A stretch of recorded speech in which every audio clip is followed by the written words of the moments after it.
Sugeng Widada, sedulur semua yang dirahmati Allah. Bagaimana kabarnya hari ini? Semoga panjenengan semua senantiasa dalam keadaan ayem, tentrem, dan penuh keberkahan. Tema kali ini kita akan membahas aliran energi di dalam tubuh. Jika kita perhatikan, kadang kita merasa berat di dada, atau mungkin ada rasa mengganjal di ulu hati yang sulit dijelaskan. Dalam tradisi kita, mungkin kita menyebutnya sebagai beban pikiran atau gaya Tuhan yang belum tercapai. Namun secara ilmiah dan spiritual, ini sebenarnya berkaitan dengan bagaimana energi di dalam tubuh kita mengalir. Mari kita bicara tentang pusat energi dalam tubuh kita. Saya menghindari istilah cakra, karena banyak orang menganggapnya suatu pokok pembahasan aliran tertentu. Padahal jika kita bedah secara sains, pusat-pusat energi ini adalah titik-titik di mana kesadaran atau energi bergerak melalui jaringan saraf dan membentuk sebuah pikiran atau sistem tersendiri. 3 pusat energi bawah, bertahan hidup is survival. 3 pusat energi pertama kita, yang terletak di area perut dan bawah, berkaitan erat dengan survival atau pertahanan hidup. Pusat pertama tentang kelangsungan spesies. Pusat kedua tentang rasa aman dan konsumsi. Pusat ketiga adalah tentang kekuatan dan ego. Dalam bahasa kita, ini sering berkaitan dengan nafsu dasar manusia. Tidak ada yang salah dengan pusat energi ini. Alam pun memiliki keseimbangan dalam hal makan dan berkembang biak. Masalah muncul ketika kita terlalu lama terjebak di sana karena stres atau rasa takut. Ketika kita merasa terancam, sistem saraf otonom akan menarik semua energi untuk bertahan hidup, sehingga kita merasa terkunci dalam dimensi ruang dan waktu saja. Jembatan menuju ketuhanan, hati yang ikhlas. Pusat energi keempat, yaitu hati, adalah jembatan yang menghubungkan kita dengan dimensi ilahi. Dalam Islam, kita mengenal pentingnya kalbu. Saat kita mulai merasakan syukur, cinta, dan kebebasan, kita sebenarnya sedang mengaktifkan pusat energi ini.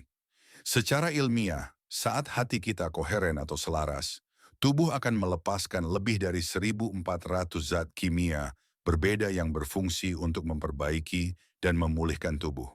Inilah mengapa syukur bukan hanya sekadar ucapan, melainkan obat biologis yang nyata.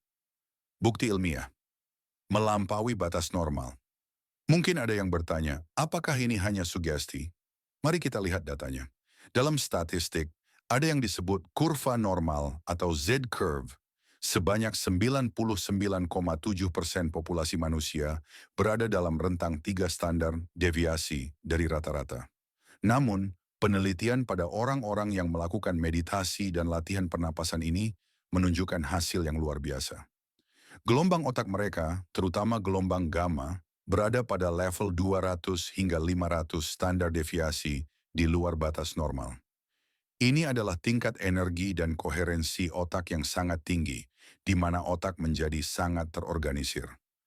Laku dan praktik, mengalirkan energi ke atas, bagaimana caranya agar kita tidak terus terjebak dalam rasa takut atau emosi yang tersimpan di pusat bawah. Kita perlu melakukan laku atau praktik. Dengan teknik pernapasan tertentu dan memfokuskan perhatian, kita bisa melepaskan atau mengurai energi yang menggumpal di pusat bawah tersebut. Energi yang tadinya digunakan untuk menciptakan keturunan atau bertahan hidup, kini diarahkan ke atas menuju otak. Saat energi ini mencapai otak, terjadi kebangkitan yang luar biasa. Rasa takut yang tersimpan di tubuh bisa berubah menjadi kebebasan hanya dalam hitungan detik melalui pergerakan energi ini. Kesimpulan untuk hari ini sedulur, ketika pusat-pusat energi kita selaras dan seimbang, tubuh kita akan menjadi sehat dan koheren. Jangan biarkan emosi seperti kemarahan atau rasa tidak aman bersarang terlalu lama di perut atau hati kita. Mari kita belajar untuk sumeleh, melepaskan ego di pusat ketiga, dan naik menuju frekuensi yang lebih tinggi, yaitu cinta dan syukur di pusat hati kita. Ingatlah, perubahan itu nyata. Secara sains, otak kita bisa mencapai tingkat keteraturan yang melampaui batas manusia normal jika kita mau melatihnya. Semoga kita semua bisa terus bertumbuh, menjadi pribadi yang lebih baik, lebih tenang, dan lebih dekat dengan Gusti Allah. Matur nuwun, dan salam sukses untuk panjenengan semua.